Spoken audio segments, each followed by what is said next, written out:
তা এবার কি করবে ভাবছো? জমিদার মশাইয়ের কাজটা তো এখন আর হাতে নেই। দেখি কি করা যায়, ওটাই ভাবছি আর কি।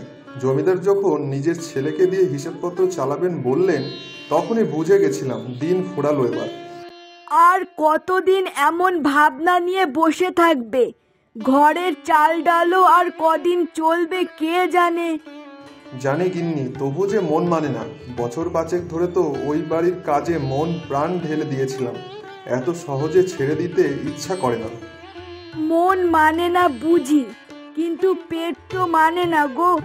আর তাছাড়াও মেয়েটা তো বড় হচ্ছে, তারও তো একটা স্বপ্ন আছে। সেই স্বপ্নটা কি তার নষ্ট করে দেবে? না গো, তা কি করে হয়? ওকে পড়তেই হবে, কিছু একটা করেই একটা কাজ খুঁজতেই হবে। আমার কথা যদি শোনো, তাহলে কালই দীপক চাষির কাছে গিয়ে কথা বলো। শুনলাম ওদের ক্ষেত চাষের জন্য নাকি কাজের লোক দরকার। দীপকের খেতে? হ্যাঁ জানি, তোমার জন্য একটু কষ্টকর হয়ে যাবে, তবুও দেখো। কাজ তো একটু কঠিন, যেহেতু ওসব করি না, তাই তো তেমনভাবে অভ্যাসও নেই, কিন্তু প্রয়োজন হলে করতে হবে। দেখি তাহলে কালকেই যাব। সেটাই তো ঠিক কথা। তুমি গেলে ও তো মানা করবে না জানি। তাছাড়াও ও তো তোমার ছোটবেলার সাথী। হ্যাঁ, মানা করবে না, কিন্তু এমন দিন যে দেখতে হবে তা ভাবিনি কখনো। সবাইকেই কোনো না কোনো দিন দেখতে হয়, কিন্তু তাতেই তো জীবন থেমে থাকে না।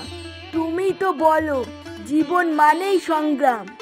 তুমি আমার সাহস গিন্নি, বুঝলে তো? মানে আমি কি করে তোমার সাহস হলাম? দেখো, তুমি না থাকলে আজ হয়তো হার মেনে বসে থাকতাম, কিন্তু তুমি সেখানে প্রতিনিয়ত আমাকে সাহস দিয়ে গেছো, আমাকে মনোবল দিয়েছো। না হলে তো আমি ভেবেছিলাম আমার দ্বারা আর কিছুই হবে না। উফ, এখন ওইসব কথা ছাড়ো তো। এখন তুমি এক কাজ করো, তুমি কাল না গিয়ে আজকেই চলে যাও। আজকে তো আর কাজ নেই তোমার কোনো। হ্যাঁ, তা ঠিকই বলেছো। ঠিক আছে, তাহলে আমি আজকেই যাচ্ছি।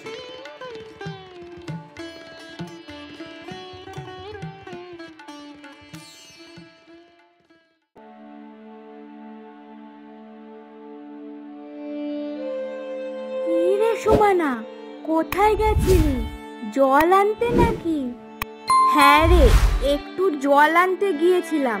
তা তুই কোথায় যাচ্ছিস এখন? এই একটু গেছিলাম ভাইকে খুঁজতে। সেই সকালে খেলতে বেরিয়েছে, তারপর থেকে বাড়িতে ফেরেনি এখনো।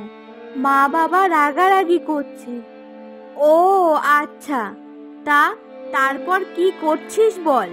এখনো পড়াশুনো করছিস নাকি ছেড়ে দিয়েছিস? এই চলছে রে, তবে পড়াশুনোটা আর করছি না। আমার পিছনে ছোট একটা ভাই রয়েছে, তারও তো ভবিষ্যতের জন্য একটা খরচের ব্যাপার আছে। তাই অনেক ভেবেচিন্তে পড়াশুনোটা ছেড়ে দিয়েছি রে। ও আচ্ছা, কি আর বলি বল, মধ্যবিত্ত পরিবারের ছেলে মেয়েদের তো এটাই সব থেকে বড় সমস্যা হয়ে দাঁড়ায়। হ্যাঁ, ঠিক বলেছিস রে। তোর সাথে যে একটু মন খুলে কথা বলবো, সেটারও উপায় হয় না। সেই স্কুল জীবন শেষ হওয়ার পরে তো আর তোর সাথে সেরকম দেখাও হয় না। আর হবে কি করে বল? তুই এত ব্যস্ত থাকিস যে তুই বাড়ি থেকেই বেরোতে পারিস না। তা ঠিকই বলেছিস, পড়াশুনো, কোচিং, আবার বাড়ির কাজ, সব মিলিয়ে যেন দম নেয়ারই সময় পাই না। ধুর, মাঝে মধ্যে মনে হয় সব কিছু ছেড়ে দিই, আর ভালো লাগে না রে। ও, তা পড়াশুনো নিয়ে তুই কত দূর গেলি? কলেজে উঠলি? হ্যাঁ রে, অনার্সে ভর্তি হয়েছি, ইংরেজি নিয়ে পড়ছি এখন। বাহ রে, এ তো বেশ ভালো কথা।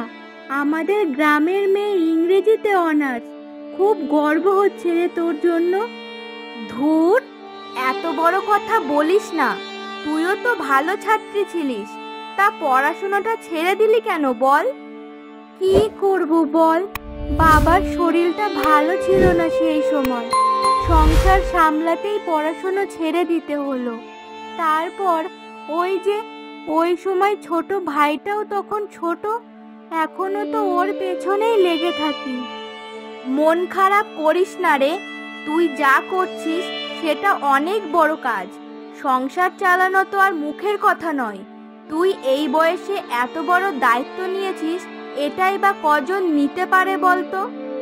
হ্যাঁ, সবই ঠিক আছে, তবে মাঝে মাঝে মনে হয় যদি আমিও পড়তে পারতাম তাহলে হয়তো আজ কিছু একটা করতে পারতাম জীবনে।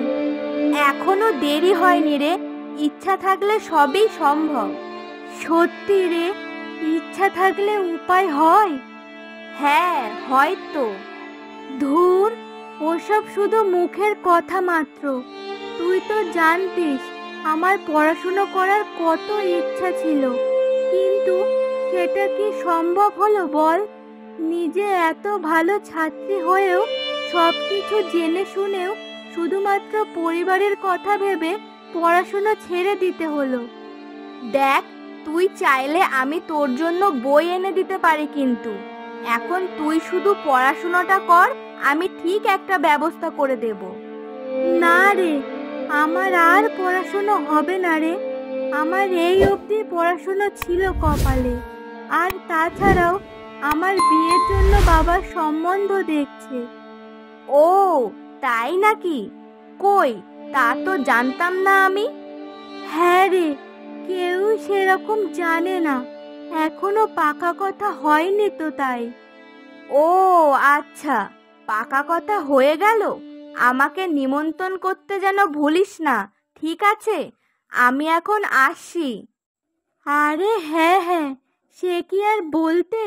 আচ্ছা যা তাহলে, পরে কথা হবে। কিন্তু দেখ, যাওয়ার আগে আবারও একবার বলছি, ভেবে দেখ, যদি পড়াশুনো করতে চাস তাহলে আমাকে জানাস কিন্তু। থাক রে সুমানা, তুই আমার জন্য এটুকু বলেছিস, তাই অনেক। আচ্ছা শোন, অনেক কথা হলো, এবার বাড়ির দিকে যাওয়া যাক। না হলে তোর বাড়ির লোকও চিন্তা করবে, আর তার সাথে আমার বাড়ির লোকও। হ্যাঁ রে, ভালো থাকিস। আমি তাহলে এখন আসছি।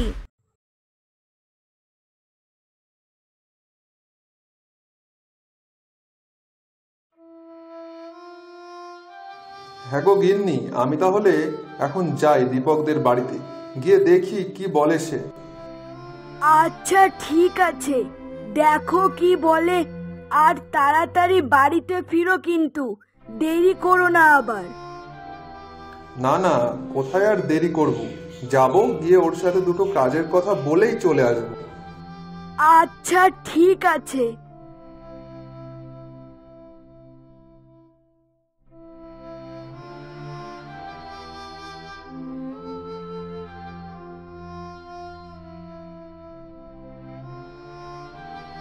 মা, বাবা কোথায় গেল এখন? তোর বাবা ওই একটু তোর দীপক কাকুর বাড়িতে গেছে। ও আচ্ছা। হ্যাঁ, তা তোর ফিরতে এত দেরি হলো কেন? সে অনেক কথা, তুমি ঘরে চলো, তোমাকে সব বলছি। তা নে, ঘরে চল দেখি।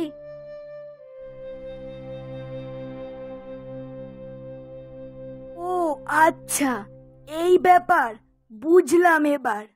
হ্যাঁ মা, জানো, আমার খুব খারাপ লাগছিল ওর জন্য।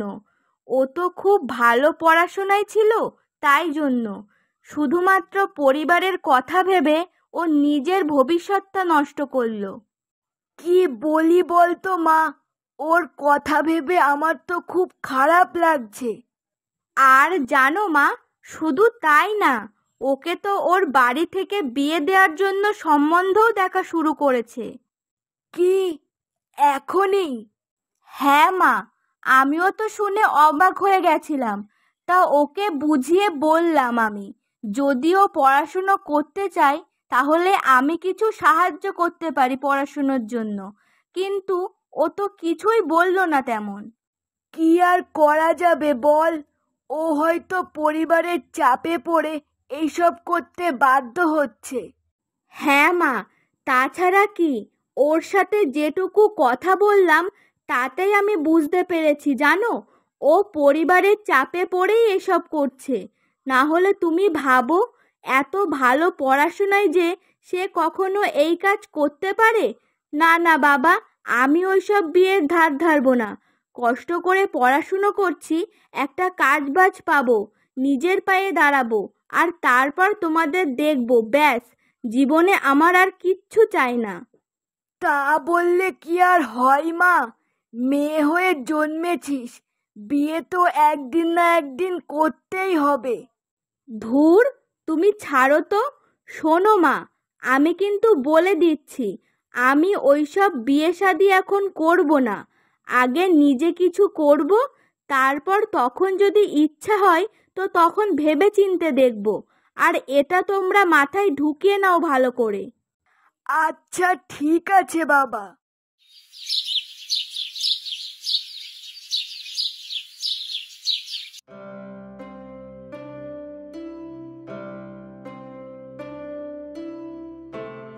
হ্যাঁ রে, তা বল, কেমন আছিস তুই? অনেকদিন পরে যে আসলি। এই আছি কোনো রকম। শোন না রে, তোর কাছে এসেছিলাম একটু দরকারে। ও আচ্ছা, তাই বল। ওই জন্যই ভাবি তুই হঠাৎ আমার বাড়ি আসলি কেন? এমনিতে তো আর আমার বাড়ি আসবি না। হা হা হা। না না, আসলে তেমনটা না। দেখ ভাই, তুই ভুল বুঝিস না আমাকে। আমি তো আরে আমি তো মজা করছিলাম রে। আচ্ছা তুই বল দেখি, তোর কি সমস্যা হচ্ছে, দেখি আমি কিছু করতে পারি কিনা। আসলে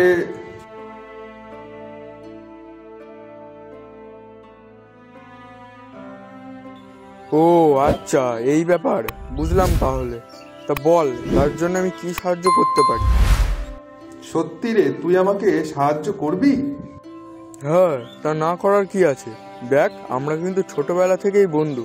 হ্যাঁ, হয়তো এখন যার যার সংসারের ব্যস্ততার কারণে ঠিকমতো কথাবার্তা হয় না, কিন্তু তার মানে তো এই না যে তুই বিপদে পড়বি আর আমি তোকে সাহায্য করব না। বল বল, তোকে কিভাবে সাহায্য করব? তোর কি টাকা লাগবে? এখন দেবো? আরে না না, আমার টাকার দরকার নেই রে। আমি যদি এখন তোর কাছ থেকে টাকা নিই তাহলে পরে শোধ করতে পারবো কি করে? দেখ ভাই, আমাকে টাকা দিতে হবে না। তার থেকে বরং তুই আমাকে অন্য একটা কাজের জোগাড় করে দে। কাজ? হ্যাঁ কাজ, তাহলে আমি কাজ করে টাকা ইনকাম করতে পারবো। তাহলে আর কোনো সমস্যা থাকবে না। কিন্তু কাজ আমি কোথায় পাবো বলতো দেখি?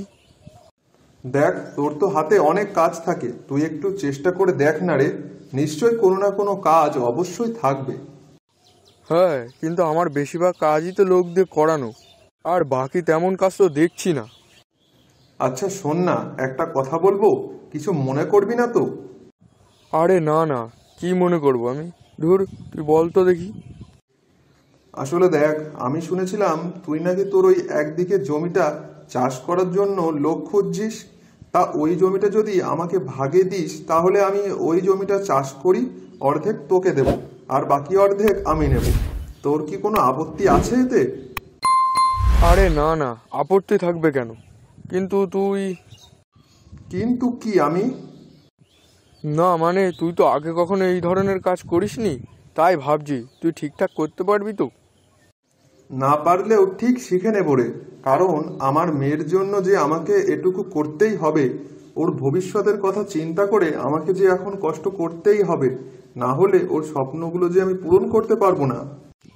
ও আচ্ছা, তুই আগে বলবি তো যে তুই শোনার জন্য চিন্তা করছিস। দিব্যু আগে বললে হয়ে যায়। হ্যাঁ রে, আমার মেয়েটাও তো পড়াশুনোতে খুবই ভালো, আর ওর পড়াশুনোর ইচ্ছাও তো আছে। পড়াশুনো করে কোনো একটা ভালো চাকরি করবে, আর তার জন্য তো ওকে পড়াতে গেলে টাকার প্রয়োজন। সেই জন্যই তো তোর কাছে সাহায্যের জন্য এসেছি। আচ্ছা ঠিক আছে, শোন তাহলে, আমার ওই যে জমিটা আছে ওটাতে আজ থেকে তুই চাষ করবি, কেমন? আর শোন, ওর থেকে আমাকে কিছু দেওয়া লাগবে না, যা ফসল হবে তুই রাখিস। না না, তা বললে হয় কি করে? তোর জমি আর তুই ওর থেকে কিছুই নিবি না, এটা কি হয়? আচ্ছা আচ্ছা, শোন শোন, তুই যদি কখনো সবজি চাষ করিস তো তখন ওর থেকে আমাকে কিছু খাওয়ার জন্য দিস। আচ্ছা বেশ, তোকে অনেক ধন্যবাদ রে আমাকে এই বিপদের সময় সাহায্য করার জন্য। আরে ধুর, না না, এসব কি বলিস তুই? শোন, বন্ধুই তো বন্ধুর পাশে দাঁড়ায় নাকি? হ্যাঁ হ্যাঁ, সে তো অবশ্যই। আর একদিন বৌদি আর সুমনাকে নিয়ে আমাদের বাড়িতে আবার আসিস। আচ্ছা, আনবো ফোনে। তবে এখন আমি আসি রে।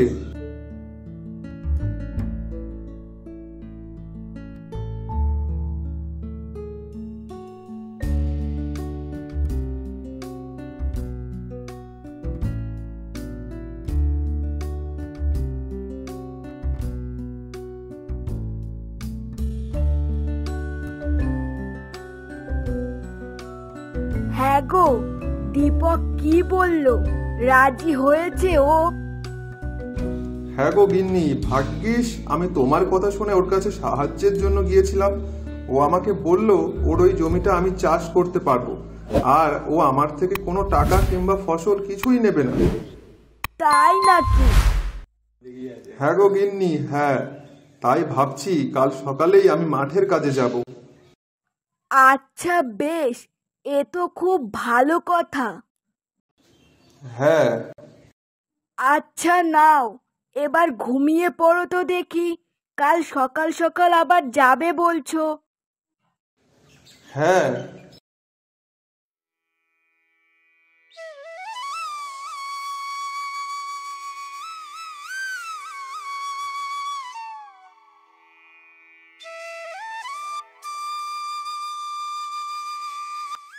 হ্যাঁ গো গিন্নি, আমি আসলাম।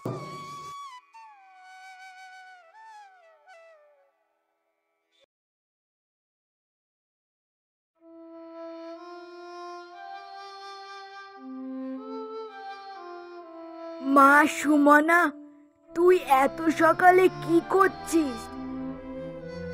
সেসব আমার কথা না হয় ছাড়ো, তুমি আগে বলো বাবা এই ভোরবেলায় কোথায় গেল? আসলে মা। আসলে কি? হ্যাঁ, আমাকে কিন্তু সত্যিটা বলবে মা। ওই তো তোর বাবা জমিদারের বাড়িতে কাজে গেছে। দেখো মা, আমি ভালো করেই জানি তুমি মিথ্যা কথা বলতে গেলে একটু তোতলাও, তাই ফালতু মিথ্যা কথা না বলে যেটা সত্যি সেটা বলো, না হলে কিন্তু আমার থেকে খারাপ কেউ হবে না। তোর বাবা মাঠে কাজ করার জন্য গেছে। মাঠে কাজ করার জন্য? কিন্তু কেন? জমিদারের বাড়ি যে কাজটা ছিল সেটা কি হলো? সেই কাজটা তোর বাবার আর নেই, তাই জন্য তোর বাবা এখন। তাই বলে বাবা মাঠের কাজ করবে? বাবার বয়সটা দেখেছো? সে মানুষটার বয়স হয়ে গেছে এখন, এই বয়সে এসে মাঠের কাজ করবে? এই রোদ গরমে যদি কিছু হয়ে যায় তখন তখন কি হবে? হ্যাঁ, কিন্তু আর যে উপায় নেই, তোর পড়াশুনোর খরচ চালাতে গেলে তো এখন একটু খাটতে হবেই। তারপরে তুই যখন কোনো একটা কাজবাজ পেয়ে যাবি তখন তোর বাবা আর মাঠে কাজে যাবে না। তাই যদি হয় তাহলে আমি পড়াশোনা আর করব না। না মা, এমন বলে না। দেখ, আর কয়েকটা বছর তো, তারপর তুই যখন কাজ পেয়ে যাবি তখন কত গর্ব হবে বলতো আমাদের। আচ্ছা নে, অত ভাবিস না, তোর না পরীক্ষা আছে সামনে, যা গিয়ে বই নিয়ে বস।